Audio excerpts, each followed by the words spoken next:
Hello everyone. This lecture is on the exploration of Rhizosphere Microflora for plant productivity. And we know the plant alone does not grow in the soil without the help of a microorganism. So the microflora in the plant, especially the Rhizosphere microflora, that helps the plant growth as well as the productivity. And for that, first we need to understand the rhizosphere. And we know the rhizosphere is the narrow region where the soil that is directly influenced by the plant root system. Especially if it is the plant root, then about 1 to 3 mm thickness of the surrounding soil, we call it as the rhizosphere. And in these rhizosphere, the plant releases or secretes the root exudates that consist of nutrient materials like sugar, amino acids, and the organic acids. And these components were utilized for signaling and the nutrient purposes of the microorganisms, and these act as or creates the hotspot for microbial diversity as well as the activity. And these thing we call it as the rhizosphere effect. And this one is very helpful or essential for the plant productivity.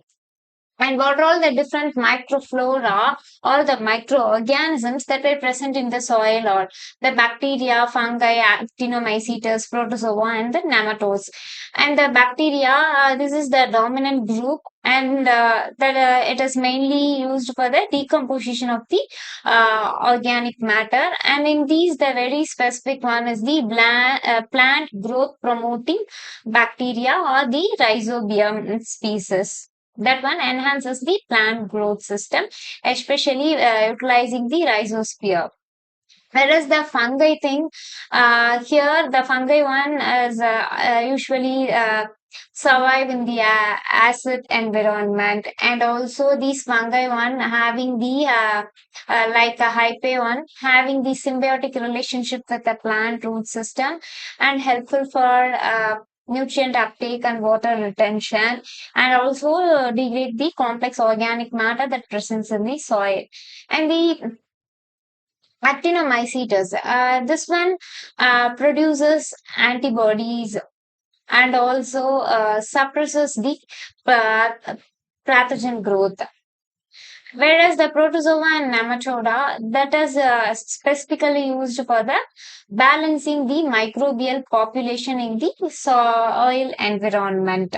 So this figure shows the majority of the microflora that were present in the soil environment, and each one having the different roles. If you considered the cyanobacterium like Oscillatoria and the Nostoc, they are the photosynthetic microorganisms, and these microorganisms is essential for fixing the atmospheric nitrogen in the plant, and that one is again crucial for the plant. So since the atmospheric nitrogen were converted into the ammonium or the ammonia, then that one is easily absorbable by the plant root system. If you consider the Bacillus subtilis species, this one is the uh, mostly studied for their enzymal activity, since these bacterium produces the enzymes that degrade the organic matter present in the soil.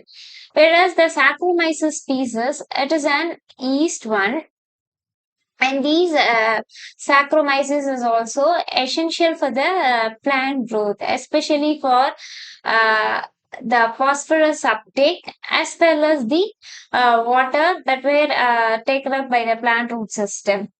And then the Rhizoctonia species and the Fusarium species and the Aspergillus species.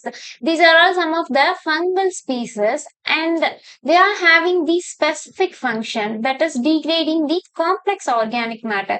These organic matters are usually resist to degrade by other microorganisms. So like this one degraded the complex organic matters like cellulases and the lignin substances, sorry, cellulose and the lignin substances that were degraded through these microbial activity.